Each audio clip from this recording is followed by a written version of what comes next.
Hi, I'm Ashley with Campbell. Thanks for investing your time to help your community be a great place to live. Before you watch the video, make sure to click the subscribe button so that we can help you make educated decisions as a board member. Good afternoon, and thank you very much for the introduction. As Ashley said, my name is Shane Humble with Complete Property Maintenance. I'll tell you a little bit about the company before I get into our presentation today. We are a full-service landscape company that has been operating since 1977. And by full service, basically we are licensed and insured, as well as certified to perform landscape design and installation, irrigation, fertilization applicators, as well as pesticides. And we do everything in-house, especially, maintaining of the community, mowing, trimming, etc. We work from Broward through Port St. Lucie. We have about 5 branches and just over 500 employees. And we are primarily an HOA contractor. So everything I'm going to talk about today is regarding around the HOA. So with that being said, I'm going to get started into my presentation. And listen, I'm a landscaper, so let's hope this goes well. I am not necessarily tech savvy, and I will try to go as slow as I can and try to time this for about 45 minutes in order to have some room, for questions and answers at the end. So with that being said, let's get started. So today's topic is philosophy of building a landscape maintenance contract. And we're going to kind of approach this from a different angle in terms of the building, not only of the wording and how to get to a finalized RFP or the contract at the end, but also how do we decide what to put into the RFP? So kind of structured this in the way that we'll go through it in about 6 different steps. So the overview being the philosophy of the contract. Do you have a cohesive board, and cohesive in the sense that the desires are the same? Is everybody on the same page? Do they value your landscaping in the same light as another member? And once you have that, it kind of gets a little easier as to provide a scope of work or a service schedule in terms of just understanding what's the most important. What exactly are you looking for to achieve? What do you want different from maybe the previous contractor? Then we'll talk about the framework of the contract. I always laugh about the cancellation clause because almost on every contract I've seen, that tends to be within the first page. It's kind of a funny icebreaker, like, okay, yeah, we're signing, a 1, 2, 3-year contract with you, but how easily can we get out of it?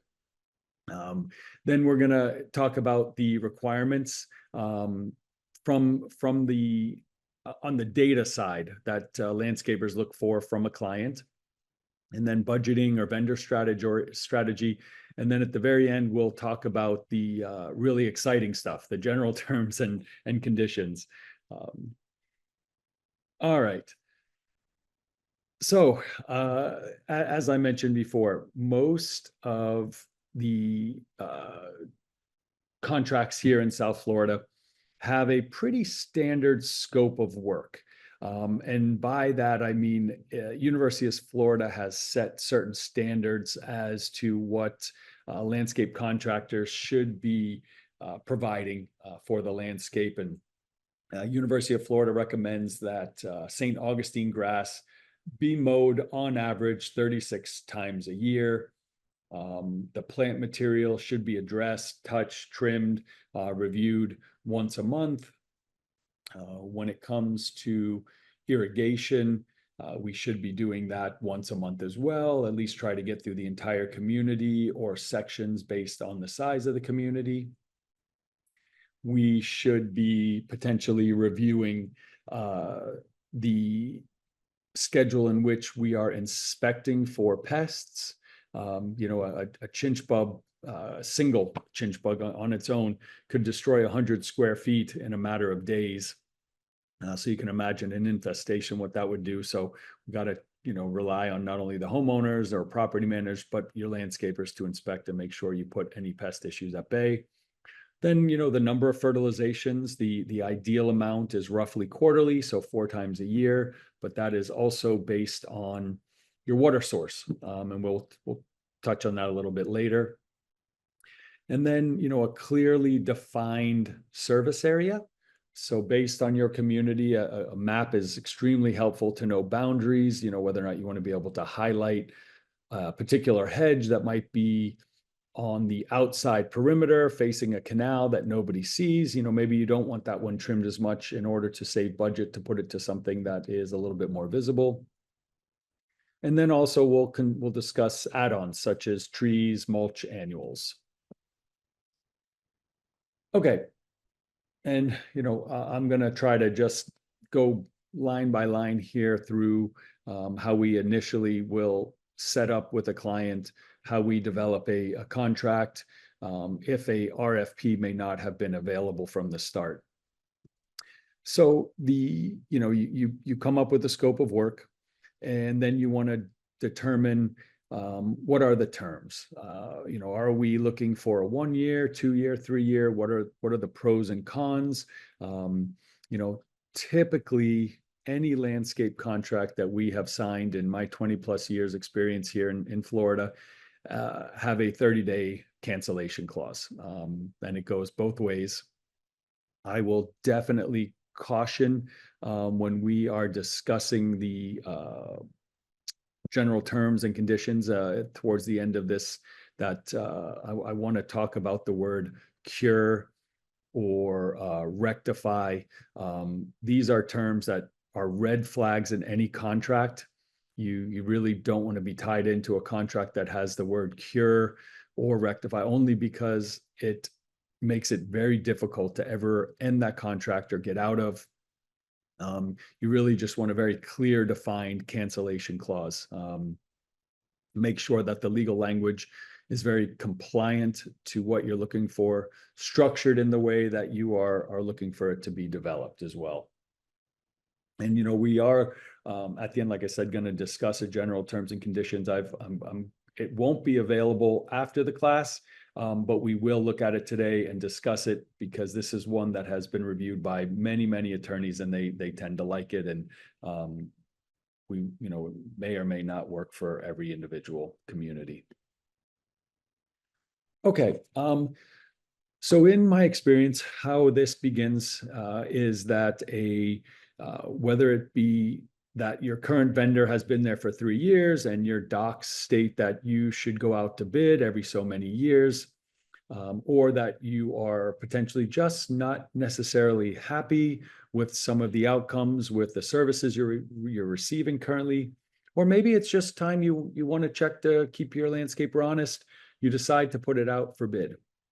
Here's where a little bit of the philosophy comes in as to how to develop this contract and how to put it out to a bidder, for example. You receive, myself as a vendor, we will receive an RFP, and typically it will contain the scope of work of how many services you're looking for, what types of services. Do you want irrigation included? Do you want the fertilizer, pest control? Do you want annuals included? And if so, on how many rotations in a year? What do you want done with your trees? Do you agree with the notion that your trees should be trimmed before hurricane season? There are others. Complete different train of thought is I really want mine trimmed in November, December, when it is the non-growing season. So when they're trimmed, they actually stay and look trim much longer. They don't produce the water shoots that you see if you trim a tree in June, where you immediately get growth come off where the branches that have been cut. So there's different philosophies, different ideas. Why do I bring all of this up? Because if you are looking for a true apples to apples comparison from your vendors, you may really want to consider providing all of the measurements for the various aspects of your landscape. And what I mean by that is your square footage of your turf, your linear square footage of your plant material, potentially the number of palms you have on site, the number of hardwoods. How many backyards do you now have that contain artificial turf? Um, and then you also, annuals. How many annuals? Where do you place them? I bring this up because it should be something that is discussed among the board when you are putting this out, because there's very few variables in our industry in terms of where we buy as a vendor, as a landscape contractor, where I buy my material from, what type of truck I use, what type of mower I use, my labor cost, my material cost. We're all in the same boat. So if you wanted a real apples to apples comparison, you as a board would provide to the vendor all of the information. So if you know, for example, that you have, let's just say 10 acres of turf, you should be educated, or now it might be a good time for you to consider why it may make sense. A typical bag of turf fertilizer covers about 9,000 square feet. So if we just wanted to round it up for, for this scenario, and you knew you had 100,000 square foot of turf, you know that it is only going to take 10 bags of fertilizer to cover your turf. And same with your annuals. If you know that you're going to put in 500 annuals at the front, that number should be provided, because that way you can compare. If a contractor comes back and says to you, oh, your fertilizer is $50 for the year, well, you know that it takes 10 bags to do it. You're doing it 4 times a year. And if the average cost of a bag of fertilizer is $25, something doesn't add up. Then you can truly evaluate who is giving you what you've asked for and who's sidestepping to get in the door, to come back to you later on to ask for a raise, or to potentially skip a service that you have requested and you've wanted in that contract. And this is where we get into quality, the budget, and your strategy that you choose for a vendor. So I mentioned knowing all of the information about your property. And once you've established that, it's there, it can be recorded and passed along to the new board members, a new management company, if you change out, etc. You'll have all that information ready for you to base your next RFP on. And, I think for any of you out there who is involved in sales at some point in your life, you may or may not have gone to a Sandler Sales Institute, or a Tony Robbins seminar, anything like that, where, you've gone for tips and tricks in the trade of, one of the ones I remember very early on was, there are 3 things that everybody looks for. It's price, service, and quality.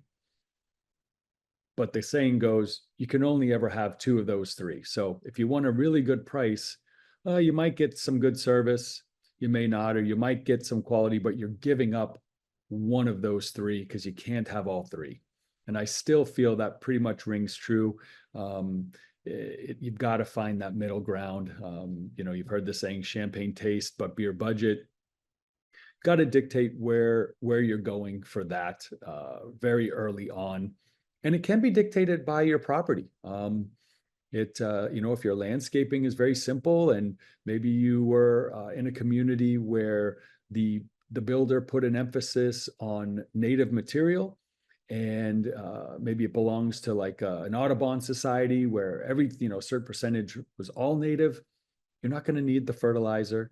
You're not going to need the same level of trimming.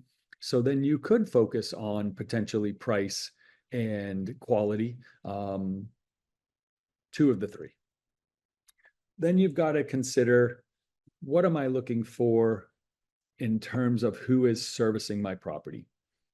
So there are basically 2 trains of thought, and I'm going to explore these in both because I honestly give credit to both. And even though we operate in one way primarily, we have also given up services if the current vendor is really liked and does show up and do what they say they're going to do, we'll work with them and only provide a smaller portion of the services we provide. So do you like one vendor or multiple?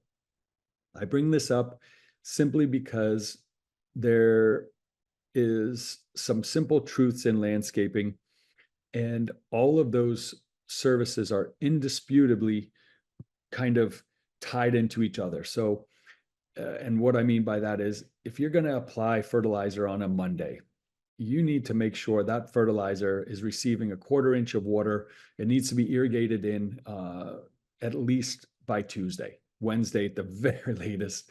But you want to get it wet and in the ground as soon as possible. And if you are, controlling all aspects, it would be on us to make sure that that irrigation is put down after the fertilizer has been applied to make sure that it is activated and doing what it's supposed to. If we're not controlling the water and that fertilizer doesn't really take off, it gives the vendor the ability to say, well, hey, it's not my concern that your irrigation contractor didn't run the water or that, there was an issue. Our kind of vision is that we want one finger to point. We want to be responsible for all aspects. That way we take ownership, accountability, and we completely understand when a client feels differently. Some people don't like putting all their eggs in one basket, and I understand, and I can see the logic in it. We've just found that the way that everything is tied in with landscaping, we seem to think it makes sense, and it's been our model, and it seemed to have worked for us. All right, and then we need to clarify in terms of the strategy as well is, do you want the options such as annuals, tree trimming, mulching, do you want those included in your contract? Or would you prefer to have those add-on items? I can tell you from a personal standpoint, I think they are much easier and controllable to keep separate. Doesn't mean that you can't call out the quantities and the cost in the contract, but I don't think it should be included into your amortization of the contract year round. And why do I feel that way? Well, let's just say that start a contract in January, and your first rotation of annuals comes in May, your second comes in November. Everything goes great in May, flowers go in, everything's going fantastic. And then come July, there's a problem with your vendor. Landscapers not sticking to what they were supposed to. They struggle to get all their services in during the summer. And you've decided that, this isn't working out. They feel it's not a good fit. By the time you give notice, by the time the new vendor comes in, it's October.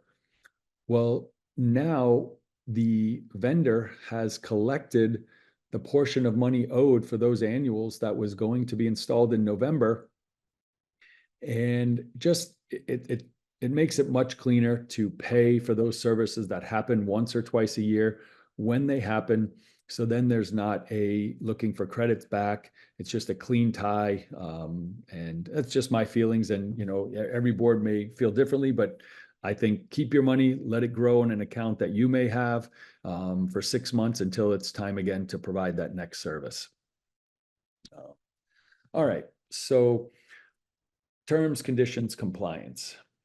Here we're going to talk about the various legal aspects, how we're going to build the contract, and what you're looking for to not only protect yourselves, protect the community, but also in a way protect your landscaper from accidental things that may happen. So you want to have your indemnification clauses, your legal framework in place, ready to go. So what I've put in here is I'm attaching a kind of an example of a contract, and hopefully everybody can see this. This is just a simple framework of one that we will use. It's served us well. And what that is, you're going to start off with your agreement terms. Who is the HOA, who is the landscape company providing the services, what is the purpose of the contract. And as I said, we're guilty of it too. The cancellation comes typically right up in the first page. It's for whatever reason likes it to be clear and noted. And then you're going to also call out the length of the term, when the date is for the contract to commence, and a very definable cancellation clause.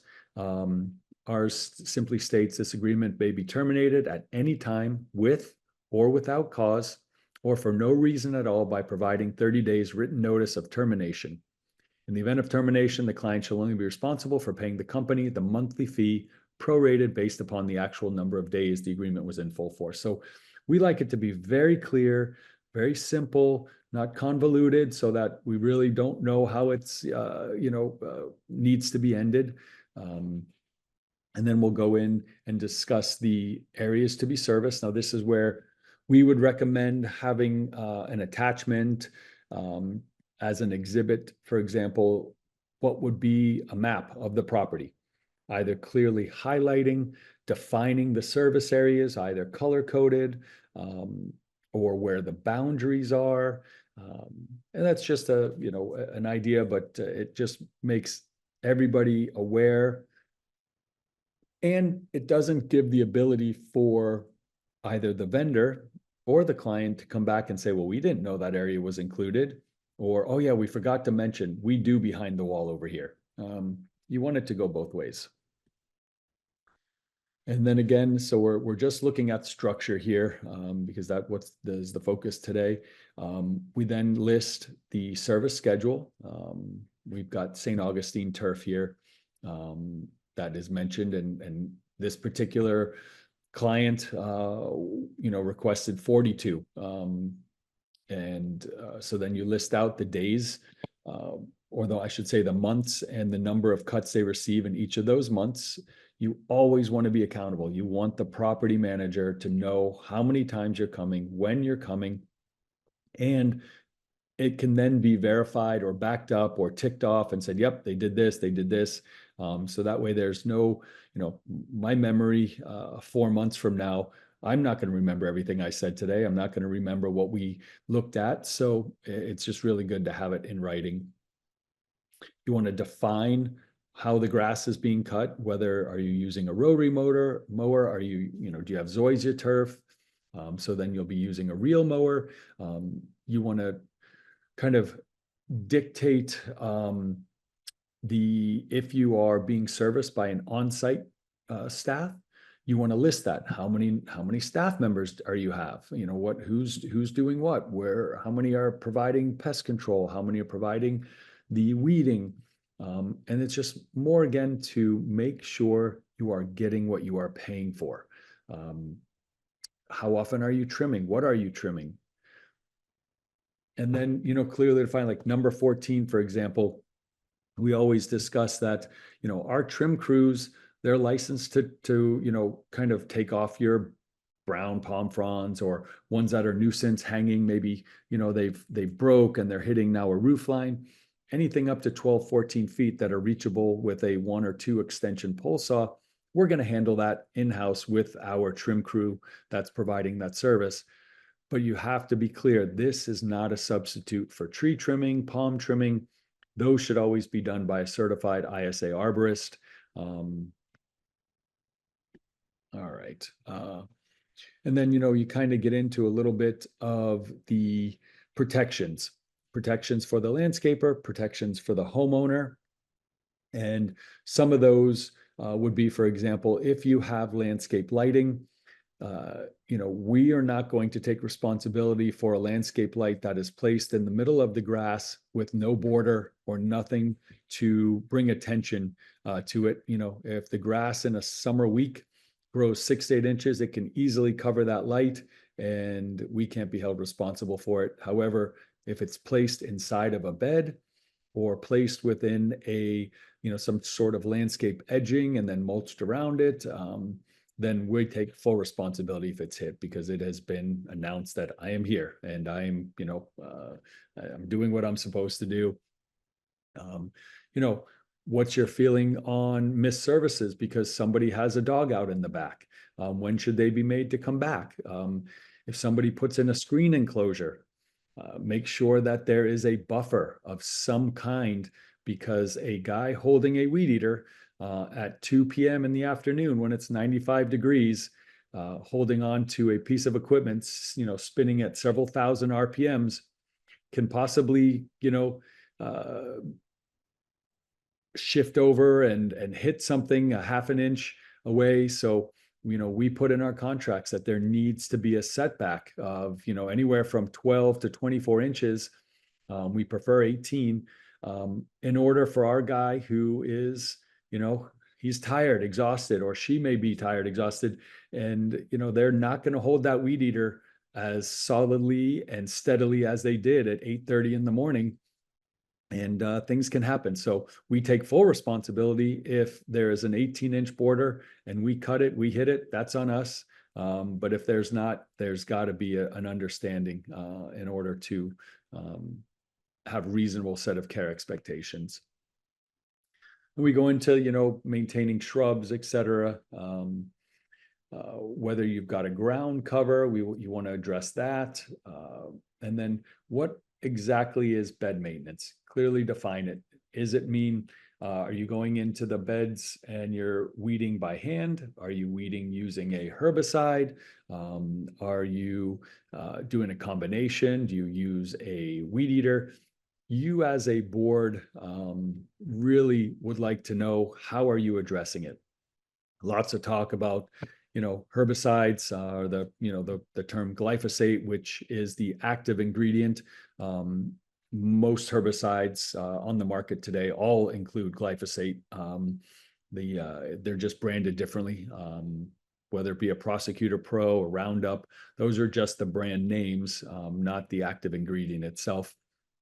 And then you want to talk signage. Do you want a sign put out at the end of the street? Do you want to put so many homes, which legally is required when applying pest controls, not herbicide? So you want to, clarify that. Then you go into your fertilization and IPM schedule. Now, I take a lot of time in kind of describing these areas in setting up a contract, because these are hard costs. If ever a contract wasn't set up correctly, or it was not bid correctly by the vendor, and say he bid it too low and the HOA thought, hey, this is a great deal, he's lower than everybody else, but our insurance has gone up so much this year, we need to have a break. Well, if you don't ask yourself, why is he lower, you need to expect that there are items that potentially will get skipped simply because they weren't bid in there correctly. So fertilizer is one of those. That's a hard cost. Our labor, equipment, fuel, we've got to show up, do the things that you can see or tangible. Fertilizer is something that a landscaper will try to potentially get away with not applying, because they've got to go out and buy it. So you want to have somebody hand the label to you, to your manager, to a landscape liaison, to make sure it's being done. And then you can also check to make sure you're getting a quality fertilizer as well. And that goes the same with pest management. You want to make sure that technician is there, because they're buying chemicals. They should be there applying them preventatively and post. So just really want to take note, and why I mentioned irrigation earlier on in the discussion was that a number of properties now have signed up, or they've got reclaimed water, or the potential of bringing reclaimed water onto the property, which is sometimes a huge plus for communities that are solely relying on lakes. And we know how the lakes can fluctuate and how we can struggle to provide the water needed to irrigate the size of the properties. One thing we found with reclaimed water is, if you've got 4 fertilizations in your contract for lawn, for example, or shrubs, the level of nutrients in reclaimed water is such that it will give a lot of those micronutrients that fertilizer does. And you may only need 3 or even 2 once that reclaimed water has been on the property for a year or so. So there's an avenue for savings potentially. You obviously may pay for that water reclaimed. I don't know where the offset would be in terms of reducing fertilization and versus the cost of the water itself. That's an HOA decision. Okay, we talked about scope of work again, in terms of the areas, are you including the driveways? Are you including sidewalks? What exactly is to be treated for weeds? Which pests are being covered in the pest side of the contract? You want those clearly defined. Most communities now use what's called an IPM, integrated pest management. It's a way that they will come through and inspect and check for any pests. Small outbreaks typically will be treated, whereas proposals will be given for large outbreaks. And this is really to keep budget down. You don't want to blanket spray, and legally you don't want to blanket spray entire properties. One may not be necessary if there's only small outbreaks in certain sections of the community. And secondly, those pests will basically develop a resistance to that chemical if you are constantly putting it down and treating the entire area. And you just want to keep your costs down primarily too. Irrigation services, one of those other items, such as knowing the number of annuals you want, number of bags of mulch, square footage. It's also very helpful to know how many pumps you have, how many zones, and you can even further take that into how many heads. And it's really helpful for the client to better understand what their infrastructure is and what their investment is for this irrigation system, but also to budget. You can expect that, roughly 5, 6, 7% of heads are going to fail every year. So then you can know that maybe over a 10-year period, potentially, you're going to replace 75% of your heads. You have to imagine they're all under pressure. They are in sand, so the vibration will cause sand to get into the mechanisms, causing them to wear down, to get stuck, get clogged. So you want to really have an inventory of what's on your property to help you budget and help you, be able to better understand your costs. And then, you want your vendor to supply you with an hourly rate for both a tech and assistant, so that there is and also maybe even ask what your over hours charge or weekends, holidays, et cetera, so you know that up front.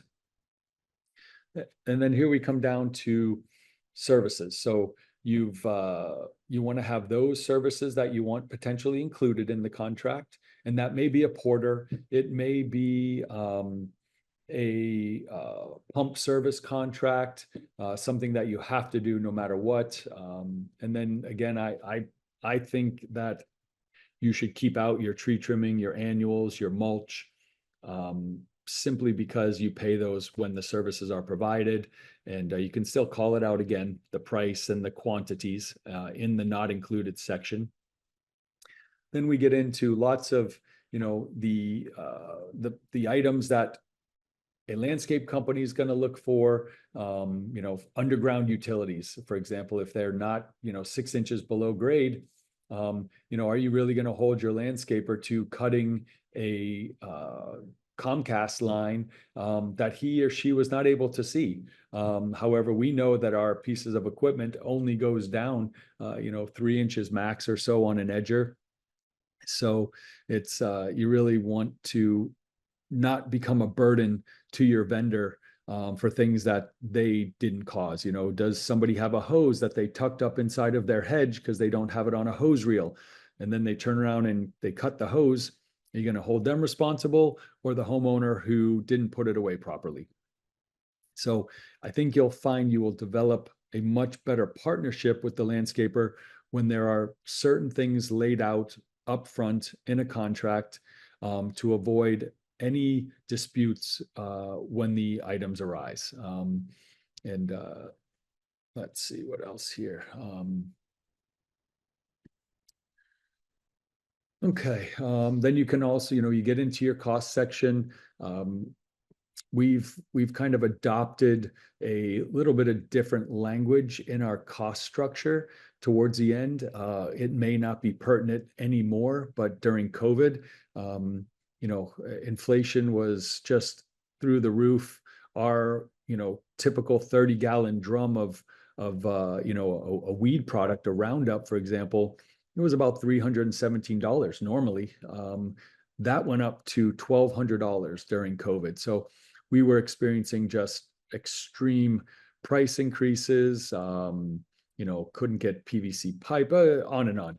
So we had found that our typical, 2-3% annual increase that's needed to keep up with labor expenditures, raises, et cetera, the normal, hit 11-17%. It was just crazy. So we decided to, during that time, bring in language that will base it on the CPI in the area where the community was at. And that seemed to be very agreeable to the boards. In fact, it was actually a board member that of a large HOA that originally said to me, would you be amenable to this? And at first I wasn't sure. And, it seemed very fair for what we were experiencing, what the homeowners and the board members were experiencing. And that's ultimately what it has to be. It just has to be fair. So there's some language in there about what we adopted. Not so I'm hoping going forward, we're not going to see anything. Tariffs have not, I had a question this morning. Somebody asked me about tariffs. We're not, and I don't know that we will experience any real headache with potential tariffs. The only thing might be the cost of mowers, if they're not manufactured here, or if the company doesn't already have the steel available to make the mowers. Our fertilizer costs are not changing anything where it's going to cause us for concern. So just, kind of put that at the back of your mind. Damage section. So this is what I was talking about before. This is where we look for a community's input. We share our input, and we kind of tell you exactly what we are responsible for. Things like a soil-borne disease that we have no control over. We're looking for your help when it comes time for the remedy. Whereas, if we hit like I said before, if we hit a irrigation head or we hit a landscape light, those are on us. We're going to fix those. If we cut a screen that's got a buffer, we're fixing those. We hit a fence, it's on us. It's usually very cut and dry, and especially you want to just establish that up front for sure. Maybe a plant warranty, tree warranty, etc. And then any, let's say like replacements, you would want your landscaper to let you know when it's happened, because maybe the water needs to be adjusted if it's a different irrigation contractor. And then, you want your signature page. You want them to be initialed on each page as well, to make sure that, everybody has read what they are signing and agreeing to, so that we're all in the, in agreement of it. All right. So I'm a few minutes ahead of schedule, and I've talked a lot here, so I am sure, well, I'm hoping there's some questions, maybe not. But anyway, I am going to, let's see here. If I can find my arrow, I want to stop sharing my screen here. Ashley, are you Yeah, able? I'm here. Let me see if I can Right. have you stop sharing. Let's see I'm here. clicking the end of the presentation, but it is not. I'm gonna stop. There you go. There you go. I just stopped it. So now you should be able to see the Q&A if you want to run through that. And then, if anyone does need to go, I am gonna launch the poll. So if you could please take that for us. Otherwise, feel free to stay on. Shane's gonna go ahead and answer some questions. Can you see those, Shane? No, but let me get out here. I think I'm still in my presentation here.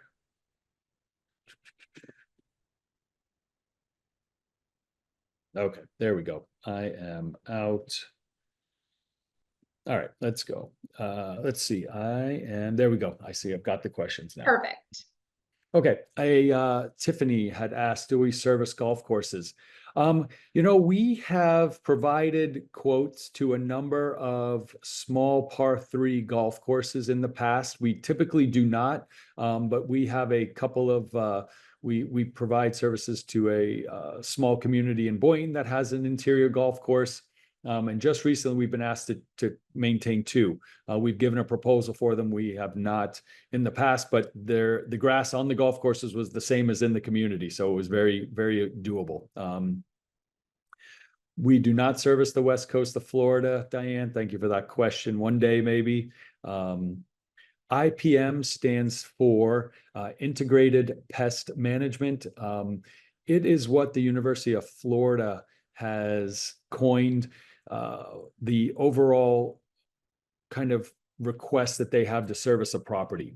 They want us to use a mix of biologicals, environmentals, and by that I mean, if a community has an extreme aphid infestation, they would like to see ladybugs released rather than us go and spray all bushes. Florida, okay, Michelle, I hope that answers your question there. Lorraine asked, what is Florida snow? I think you may be referring to the weed known as Florida pusley that shows up with a very light violet, almost white flower, kind of around the Feb-March timeframe. That is selective herbicides. Celsius, there's a number of items that we can use on that. It's a very easy weed to kill. What happens is it just explodes all at once, and that becomes a challenge for the landscaper that's there. But please feel free, if I'm not fully answering all of your questions here that you need, Ashley's got my contact information. Please email me. I'd be happy to send you a response or pick up the phone and call you to discuss. All right, Kathleen's asked, should irrigation and the landscaper be the same? So it's a preference. If you have a really good irrigation contractor, I always say, stick with them, try to make it work. The biggest challenge in South Florida I've found is literally just finding people to say what they're going to say and show up when they're going to show up. So if you've got a irrigation contractor that does that, and maybe they just need additional training, who knows, but the landscaper and the irrigation contractor, without a question of a doubt, needs to communicate. You've got to have them in touch. They've got to be on the same page. There can't be any animosity because they are really pivotal to making the rest of the landscape project work. That's just got to put all egos aside. Whether somebody wants to do the irrigation because they offer it, you just put that aside and say, okay, ultimately you just need to make the client happy and you need to make the landscape look good. So whatever that takes, that's what your landscape vendor needs to provide. Let's see. Diane is asking about hurricanes coming through, wiping out some landscaping needs to be redesigned. I'm not sure there how I can help, but please reach out if there's further need for that one. Kathleen, yeah, I don't mind sharing the contract. It's that, obviously what I could do is if you send Ashley or Ashley, you post my email on there, I'd be happy to send like a redacted version that they could use as a framework, backing out our company name. And I don't think I left the vendor on or the client on that one, for example. Barry asked, what months do you fertilize? Okay, that's a great question.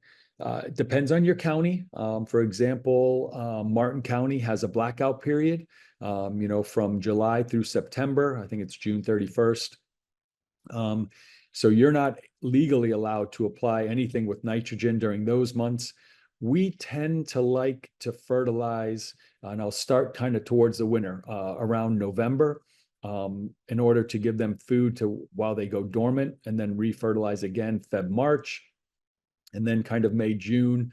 But, we don't really like to fertilize in the middle of the summer because the fertilizer gets washed through pretty quickly. You know, we don't have soil, we've got sand. So it's, I feel like it's kind of wasting of the product. But if the grass is really struggling, we'll do it just to help it obviously recuperate. Weed control. So in South Florida, there are blends that work for all times of year. There are, you know, where you can do a mix and add 3 or 4 different types of herbicide within a mix, and it's called selective. In case you're dealing with like hensbit or sedge or Florida pusley or any type of like a dollar weed, you can target all those and typically put it in a joint mix so that you can hit a bunch at once. And, you know, a product, for example, called Celsius was designed and implemented to be applied at, you know, 80 degrees or greater. A lot of other blends, however, need to be applied at 80 below. So then you'll find yourself applying, you know, typically November through March. Let's see. Okay, so Matthew Kamula asked the question. It's a great question about spreading disease and in your contract. So yes, that is something we put in our contracts of the ones that are definitely transferable by us. And there's 2 ways to look at it. So if we talk about, say, lethal viral necrosis, or LVN, used to be known as sugarcane mosaic, that is disease that is in your soil and typically can present itself 1, 5, 10 years after a property has been developed. And it can also be brought in on a tire of a mower. So it's important to discuss this one because if you've got a community, for example, that maybe has 50 homes and your landscape provider does your next door neighbor community. Now, lethal viral necrosis, the sap from the grass when it's cut, is transferable when it's wet. When it dries, it's no longer transferable. It could be on the mower blades, but if it's dry, it's not going to bring it over to the next door neighbor. So if you know you had a vendor coming to you from another property, you would want to make sure their equipment is cleaned, they've used the proper sanitation methods. However, if it is in your soil, and that contractor comes to you in the morning at 8 a.m. and he leaves at 3 p.m. and he goes nowhere else and did not come to you before, there's a very good chance the LVN was already existing within your soil and the landscaper did not bring it. And LVN primarily presents itself around October or November when the grass has outgrown its ability to present the disease. When the grass kind of goes more dormant in the St. Augustine, that's when you'll know the patchy, the brown, the dying, and it presents itself in striations on the grass leaf in a yellowy color. You got to immediately test, send it off, and then becomes the, you know, kind of the planning stage of how do we address it? What do we do? And again, happy to answer this and a lot more extensively. I have a lot of literature that I can provide to help there. Is there a standard for trimming Robolini palms? Okay, yeah, so in a contract, you may want to specify when the Robolinis typically will go to seed twice a year. Could be more, all depends when they're trimmed. Coconuts will, if you cut off a coconut, for example, when it's too young, it will grow back immediately. If you wait till it's reached a certain point of maturity and you take it off, that coconut will not grow back again until the next kind of nut season. And that goes the same with Robolini. So if your contract currently does not include it and it does not address trimming of, say, ornamental palms or trees up to 8 or 10 feet, it's definitely something you should include. Let's see here. Can a property manager refuse showing residents contact? Yes. Hi, Helen or Helene, Helene K. I think this is asking about either one, having the landscaper be stopped by a resident and ask potentially to do something independently, or whether or not it's regarding the contract. I think that may be dictated by your docs as to what a homeowner is allowed to see. Most communities, and I think we currently service around 70 HOAs. That's again all that we do.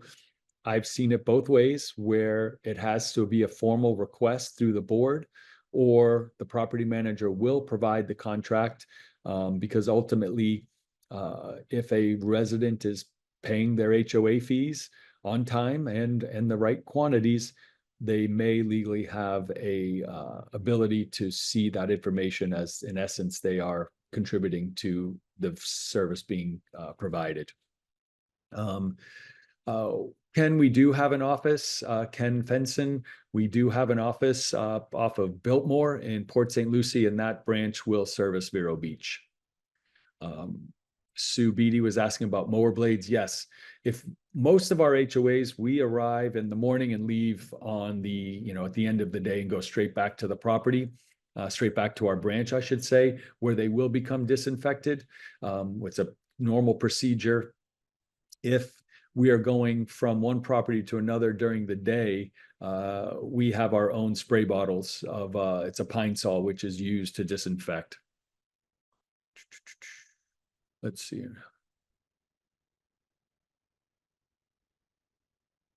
Good Robert Topoleski, I apologize. I have not had that situation happen. He asked whether we've had multiple associations form a co-op to bid with a larger economy of scale.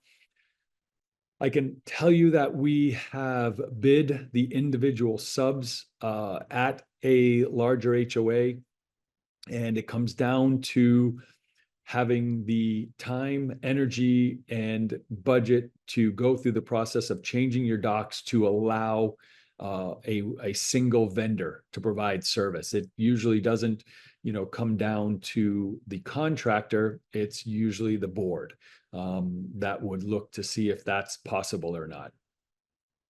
I know I've definitely seen some communities attempt it and go through. So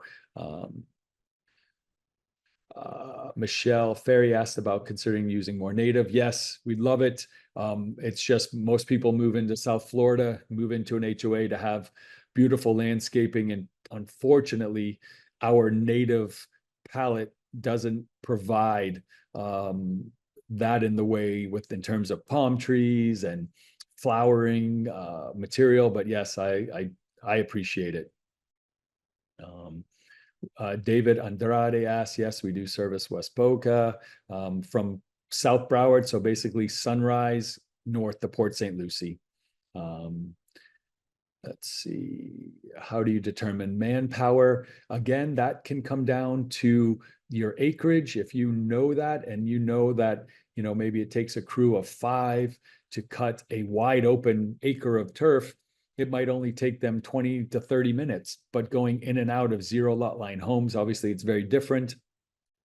I'd be happy to consult and let you know what you should expect in terms of manpower. Michelle asked about hardwoods and palms. Palms typically, yes, you have to do every year.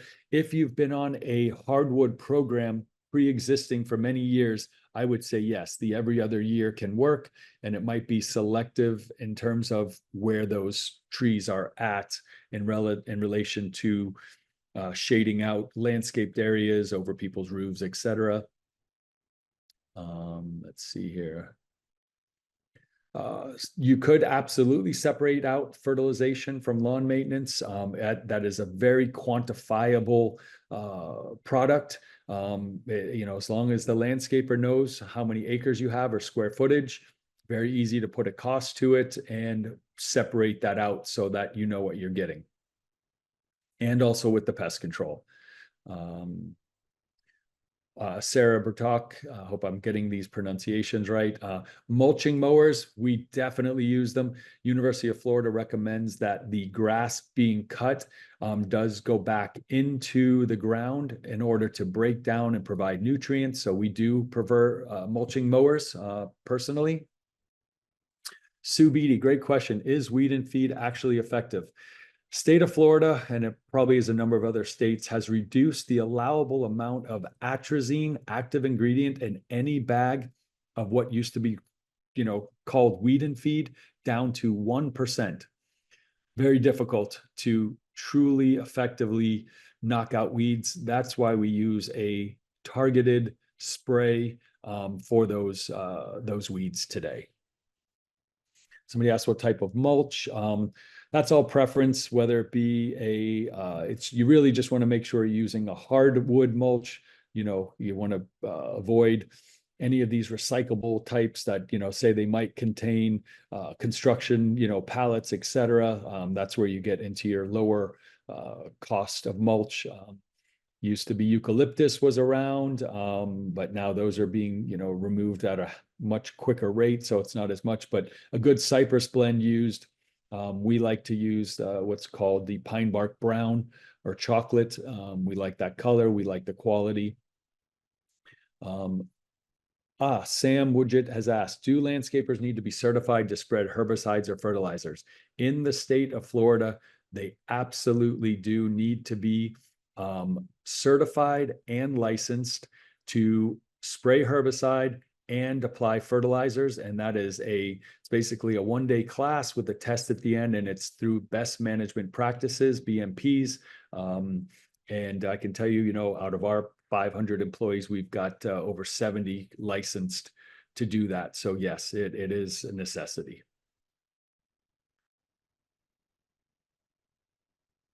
I'm sorry, I'm just reading some of these questions. I apologize for the silence. Carol LeBron has asked about edging. We like to edge with a mechanical edger one time and then potentially leave it for a week and kind of go back and forth, because a metal edger is 1/8 of an inch wide, and every time they edge every week, if it doesn't grow back in, an 8 mows, you're taking off an inch of grass. So it's got to be evaluated at the time. A red and Sue asks, a red and blue reflector. To me, a red means don't touch. A blue means no chemicals or pesticides.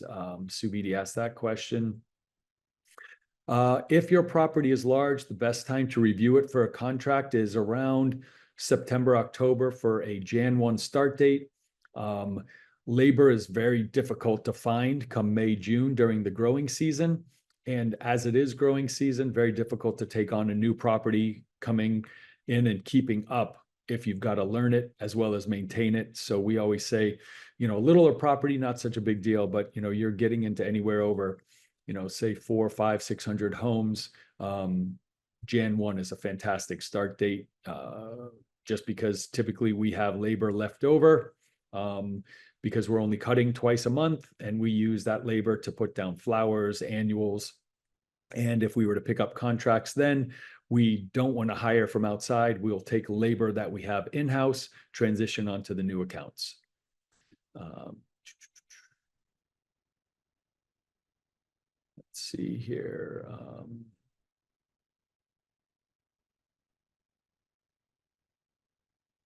And maybe if you want to just take one or two more, because we are approaching 1 o'clock, Shane. Sure, will do. Okay. Let's see. We've had 5 contractors in 5 years. What problems do you see in dealing with property managers that cause relationship failures? Great question, Matthew Kuber. It's really just, like I said, putting away or putting aside egos and just understanding that both the property manager and any vendors, whether it be a pool contractor, a fountain vendor, a lake contractor, we're all there to provide the services we were hired for, to create the end goal of making the property look as good as it possibly can. So, if there's personality conflicts, you could potentially, swap in a manager, swap in the representative, but it's just clear communication skills of just relaying to each other, I'm here to do this, you're here to do that. And I only want to promote you so that you stay on this property as long as possible, because relationships truly flourish over time. They don't happen overnight. So you want to try to work with them and get towards the common goal. Let's see, I can take one more question here. I'm just skimming through real quick. Happy to present again whenever Ashley can put it on, and even come in, separately if anybody really has to do it. Okay, leaves. I'm going to address this one real fast. Somebody asked, do you remove leaves or return them with the grass cuttings? Communities with very large mature oaks, black olives, mahoganies, you really need to institute leaf cleanup services into your contract. Our mulching mowers do not break up those leaves enough to bring them back into the grass. However, they will break down eventually, but not fast enough to provide the food and not cover the grass for a short amount of period during the leaf drop from November through March. Really budget for leaf cleanups. Not for me, for your community aesthetics. Yes, for us, it's helpful, but leaf cleanup is an absolute discussion topic you should have amongst your community for sure. So Ashley, thank you very, very much for the opportunity to present today. I hope I've gotten through as many questions as I can, and I will be available, like I said, via email or phone that you can provide. I thank you for today. Thanks for watching. For more great educational content, click the subscribe button now.